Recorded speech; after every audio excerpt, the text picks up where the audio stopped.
след като свърши литнята, за да не прекъсваме госта и да купим всичко, каквото той ще ни предложи. После ще имаме време за въпроси. Всеки ще си ги даде спокойно, имаме време.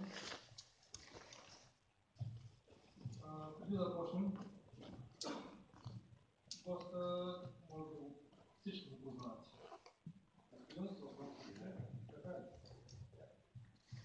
Ами, той ще каже двете късници си и да почнем. Аз да направя едно съобщение.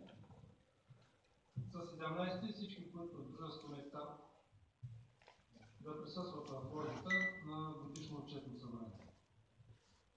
Ами, да започваме. Да не губим времето. Телефончетата, ако обичате, спрете.